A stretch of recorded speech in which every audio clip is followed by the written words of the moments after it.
As a child, I grew up in a small town just outside of Toronto. It's called Kleinburg, Ontario. And I was fortunate enough to have this woman from Glasgow, Scotland, living right next door.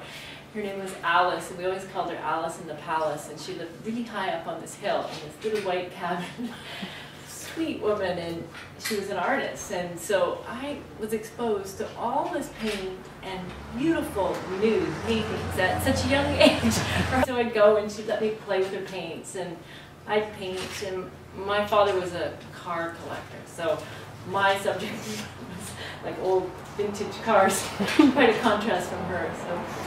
And when I started school, my school was in Kleinburg, Ontario, which was right beside the McMichael collection, where the whole group of 7 works are. So when I started school, we'd always go on little day trips down the driveway to the gallery, and A.Y. Jackson was alive back then, and he was in his wheelchair, and we'd go and follow him around the fields and watch him sketch, and we'd try to sketch, but we were kids. So all through school, I thought, yeah, I wanted to be an artist, and I continued on and went to Sheridan College, and I was trying to think of practical things with art, and I was sort of a three-dimensional person growing up with, you know, cars at home.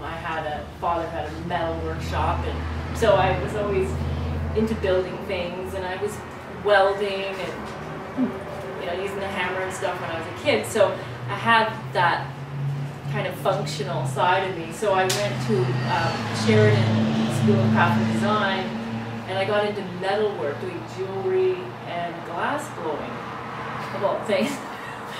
And kid. You said you worked as a commercial graphics so artist as well? I kind of went into the crafts, and I loved it, but then I felt like I had to travel, so I took off and I traveled.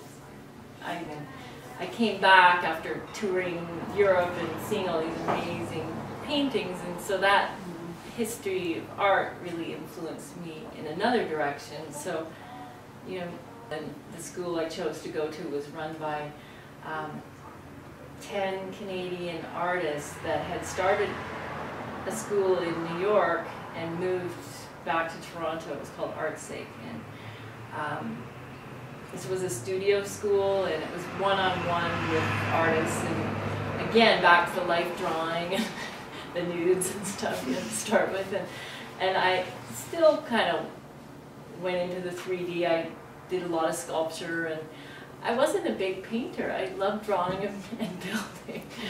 And I got into graphic design in the 80s because I knew I had to make money, and I traveled in the north, and I got a job at the newspaper up in Inuvik.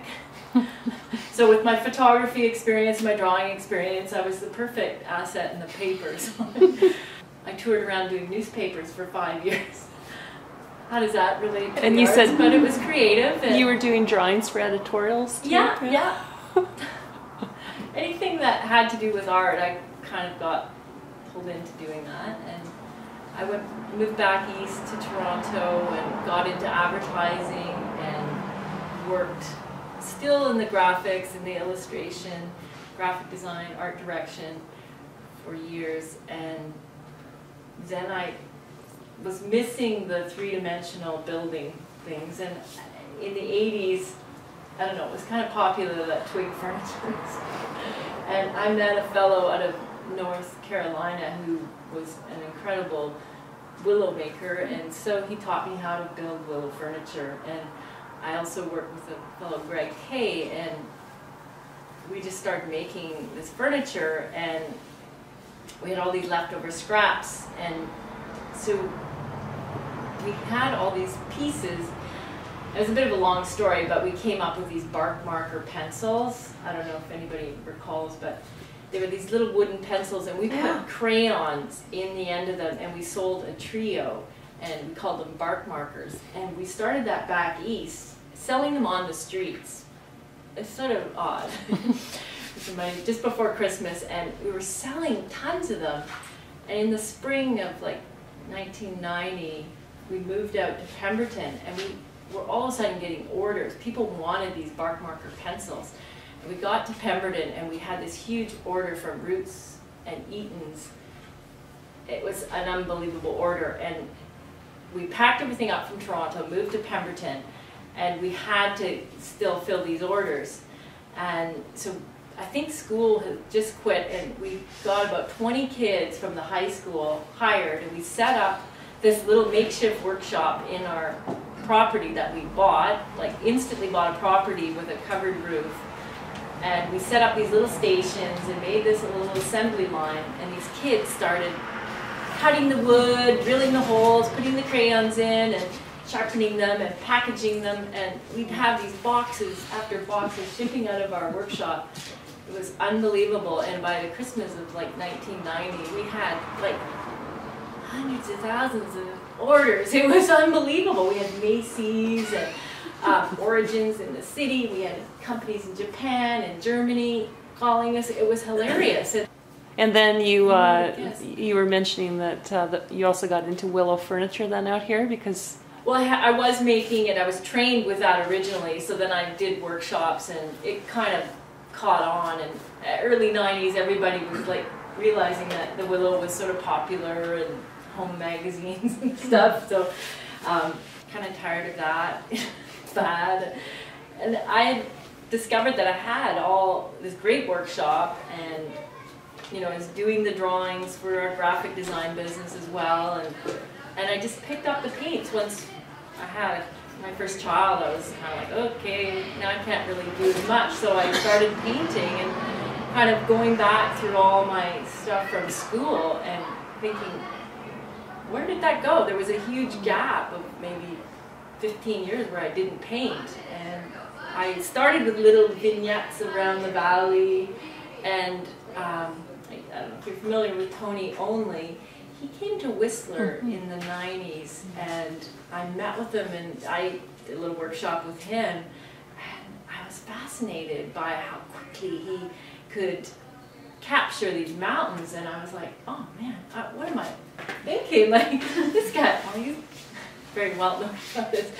And I just loved how simple his work was, and I think he spurred me on to take up painting again. And so from that, I went from these little watercolors to just all of a sudden doing my giant vistas of the area, and Mount Curry's kind of the reoccurring theme and everything, and what else but the hay bales. That was what influenced me, my subject matter in a lot of my paintings.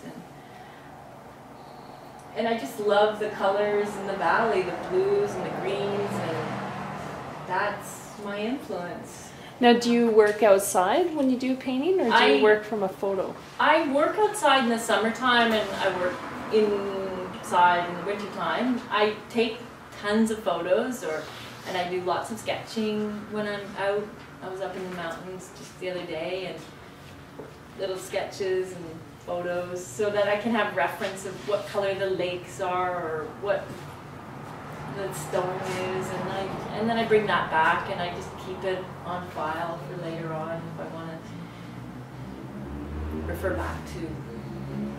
And I really love the flowers in the alpine, and just the colors throughout the seasons have changed. And so I just kept on painting. I think it's been maybe about 15 years I've been doing my oil paintings, and I do some acrylic as well, but I just love the oil. It has a more vibrant, rich hues. And then you were telling me the canoe, the reoccurring canoe motif.